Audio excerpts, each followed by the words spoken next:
Su'aasha taala ayaa ah boqorada styleka markii aqal-galaysay ma uuray lahayd? Maxaa guurka ku dadajiyay? Bil ayay ka maqneed social mediaha, YouTube-keeda bil ayay ka maqneed, xagga TikTok-ga ku dhawaad 3 week wax may soo duubin. Su'aalahan ayaa dhex marayeen baraha bulshada. Dad badan ayaa dhaheen wajigeedu wuu isbedelay, ayada dhan way bararsan tahay. Isbedelkan jirkeeda wada qabsaday maxaa waaye?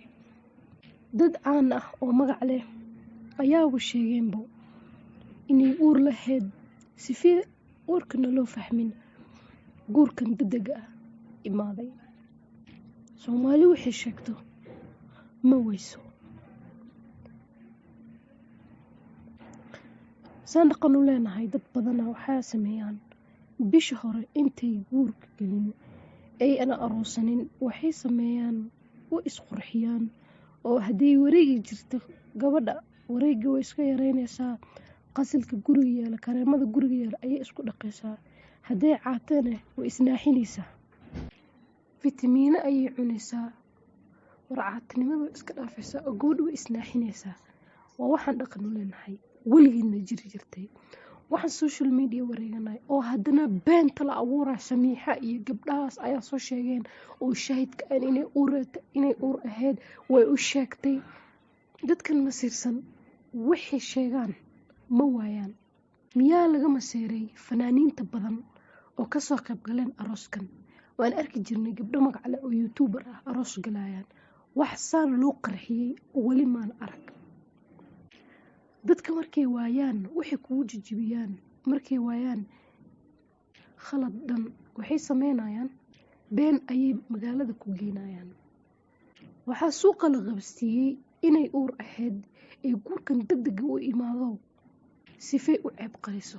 subxaan allah, laba qof haddii isjeclaadaan ay isxalaashadaan dambiba maxaa loo dhahaa mar walbo laba qof oo isguursaday gabadha uur ahayd waa la qarinaya. maalin hore ahayd xafsa loo geliyey iyo sharashka markay isqabeen inay xafso banaanka uur ku qaaday oo sidaas ay ku aqal galeen. war qof walbo social media maanta hadduu dhaho guura sameysanaya gabdhihii been ayaa loo geynaya xaafadaha, magaalada ayaa la wada qabsiinaya. ragina wax lagama qaadayo oo waxaa laga soo dhigayaa malaa'ikiin, niman malaa'ig ah oo wax sameynin. gabdhihii ma mar walba la caayaa oo suuqa loo geeyaa. maxaan saas u nahnaa? maxaan ka helnaa?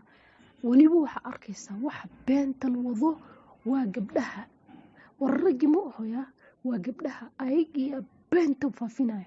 hadda shalay markii la waayo wax in la sheego waxaaba la bilaabo in la dhaho boqorada uura aheedo muxuu asaasi u bararsaneed makeup fake ayay wadatay, makeup hore oo dunida hore usoo mariyeen. gabdhihii kaloo fanaaniinta imaadeen ayaa ka shinaayeen kuwa ayaa malah laga yaabo gabadha inay cabsanaysa. qof walba maanta gabar ah marka nolol guur bilaabayso argagax ayaa kugu dhacaya. laga yaabo dhididkii ay dhididay inuu makeupka ka haleeyay. waa aragteen makeup marka ku dhidid waa fuuraysaa dhinaca wejiga. fanaaniintan aa kula soo qabanaysa gabadhan ogow dadkan waa dad waaweyn oo kusoo jiri jireen entertainmentka intaasoo sano. makeupka iyo dharka ayaga kaa gala garanaya. dadkan waa dad intaasoo sano ku jireen entertainmentka, wax walba ayaga kaa yaqaano. haddaa ku compare garanaysa mise aa kusoo qabanaysa qof oo youtuber oo mar dhow nolosha bilaabay, adaa wax kaa khaldane iska sax arrimaha. walaahi waxaaba ka cabsanaya inaan wejigayga soo saaro sababta maanta haddaa qof magac le noqoto wax samaysato dadka kugu faraxsan iyo dadka ka naxsan, dadka ka naxsan ayaa badan. hadda maxaa keenay gabar walaasheen oo aqal galayso inaan wadhahno way uur ayay leedahay. midda kale waxay ku nameenbo samiixa, waxay ku nameen gabdho kale toon aqaan oo TikTok ku jira ayay dhaheen soo sheegeen intay ku sheegeen intay ku aragtay ayagu intay fadhiisteen ka hadlayaan.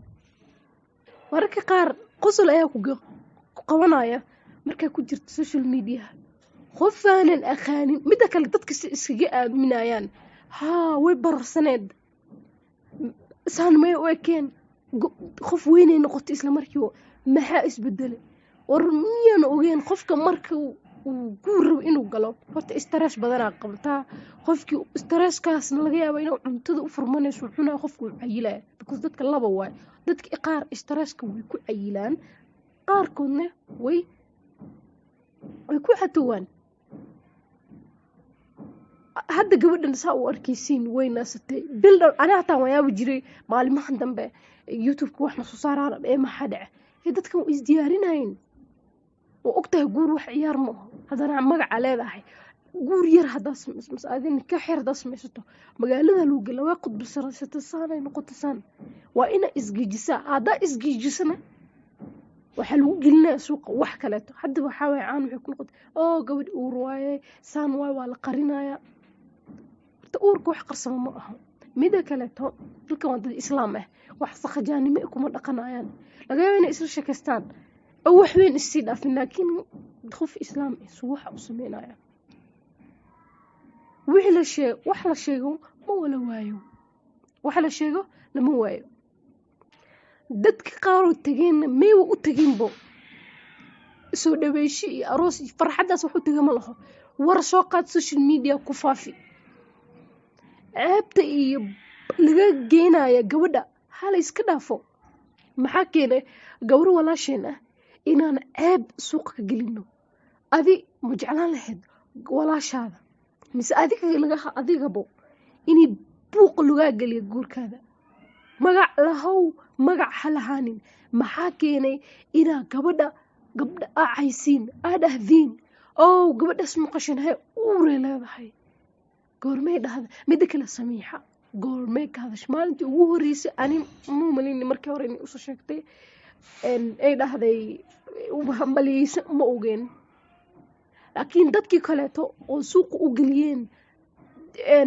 ayadaa sheegtay inay uur leedahay intee ku aragtay sawaxamaa guriga ugu tagta ayadoo leedahay boqorada uuri lahayd intee isku arkeen maadaa laga shahla cabtay wallahi dadkana waxay rawaan iskaga hadlayaan waxay rawaan ay beenta meeqaana laga siiyaa wallaahi rag uma badneen waxa cayda faafiyey ee dumarka u badnaa aniga mar walba waa isxasdaynaa waxaana isku xasdaynana ma garanayo maxaana laga siiyaa beenta